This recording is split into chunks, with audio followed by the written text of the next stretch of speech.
Expedition Bigfoot was one of the most seriously constructed paranormal investigation programs ever put on American television. It assembled a team with real credentials, deployed genuine scientific methodology in the field, and built an audience of viewers who were not there to be entertained by spectacle. They were there because the show treated them as intelligent people, capable of evaluating evidence. And then, without warning, without explanation, and without the courtesy of a proper conclusion, it stopped. What happened to the cast that built that show, and what has become of them in 2026, is a story that has been circulating in fragments for years without anyone assembling the complete picture. That changes right now. To understand what happened to the people behind Expedition Bigfoot, you first have to understand what the show actually was, and more importantly, what it was not. It was not another monster hunting program built around jump scares and dramatic music cues timed to commercial breaks.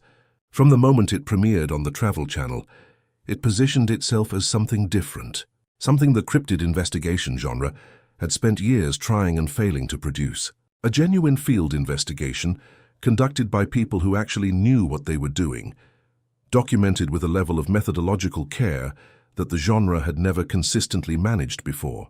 That distinction was not accidental. It was the product of deliberate decisions made by the people in front of the cameras and by the production structure around them. So who were those people? And what did each of them actually bring to the work? Russell Accord arrived with a background in military intelligence that gave the investigation something most shows in this space can only gesture toward and never genuinely possess: operational discipline. The ability to run a complex field operation across unpredictable terrain, to evaluate incoming information under sustained pressure without losing focus, to lead a team through genuinely difficult conditions while keeping the mission coherent. When Accord was coordinating a deployment on Expedition Bigfoot, viewers were watching someone exercise skills that were real and hard-won, not performed for the benefit of a camera. That competence was visible in every decision he made in the field, and it was one of the primary reasons the show's most serious viewers took the investigations seriously. But what was the full cost of running those operations across multiple seasons, and what was happening to Accord outside the frame the audience could see? The answer to that question is one the production was structurally incapable of capturing. Television, by its nature, shows you the mission and not the man carrying it. What Accord was managing outside of the field operations, the cumulative physical toll of repeated deployments into remote wilderness, the psychological weight of leading an investigation that was simultaneously a serious personal mission and a major television production with all the conflicting priorities that combination generates. None of that was visible to the audience watching from home. People who followed Accord closely during the show's run began to notice in his public presence, in interviews, in social media, in the spaces between official appearances, the marks of someone navigating considerably more than a television production. The commitment he brought to the work never diminished. What was less visible was what that commitment was costing him in ways the show had no mechanism for acknowledging or absorbing on his behalf. Bryce Johnson brought a different kind of capability to the team, and it was one that made the show measurably more sophisticated than anything else operating in the cryptid investigation space at the time. His background in data analysis and technology gave the investigations something they could not have functioned at the same level without: a functioning analytical nervous system. The ability to take the enormous volume of environmental and sensor data that serious field investigation generates and process it in real time, in ways that actually shaped where the team deployed and what evidence they chose to prioritize.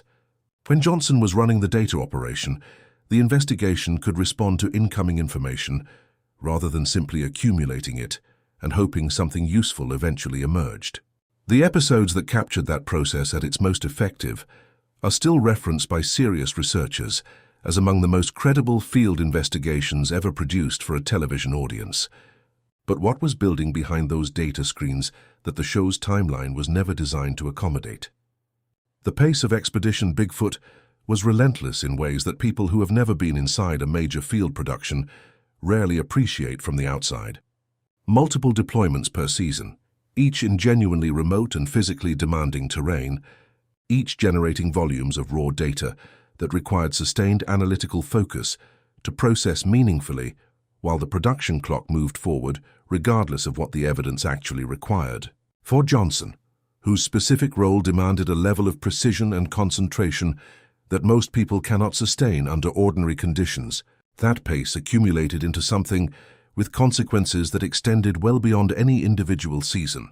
The signal that something was changing began to appear in the spaces between the official production, in the quality and frequency of his engagement with the research community, in the gaps that a person operating at full capacity would not have left unfilled. The industry that used what he brought to the screen has never found a way to adequately account for the value of what it received. And that imbalance is part of the story that has never been told in full. Ronnie LeBlanc's story is the most personal in the entire Expedition Bigfoot chapter, and in many ways the most difficult to sit with. He did not arrive at the show as someone filling a role in a casting breakdown. He arrived carrying a lifelong and deeply personal connection to the phenomenon the show was built around investigating. His claimed childhood encounter with Bigfoot was not a story constructed for television. It was the foundational experience of his life, the event that had shaped his intellectual and spiritual development for decades before a camera was pointed in his direction, and the driving force behind years of independent research that had earned him genuine respect in serious Bigfoot research circles long before the Travel Channel came calling. When LeBlanc walked into the wilderness on Expedition Bigfoot, the audience could feel that he was not playing a role. He was pursuing something real and unresolved, and that urgency is what made people stay through the credits. But urgency of that kind comes with a cost. What does it actually do to a person to chase something that real across years in public without resolution? Each season that ended without a definitive answer to the question LeBlanc had been living with since childhood was not simply a narrative cliffhanger for viewers at home. It was another chapter in a sustained and deeply personal experience of pursuing something the world mostly refuses to take seriously, under conditions that were simultaneously highly public and extraordinarily demanding, with no institutional support for the emotional reality of what the work actually meant to him.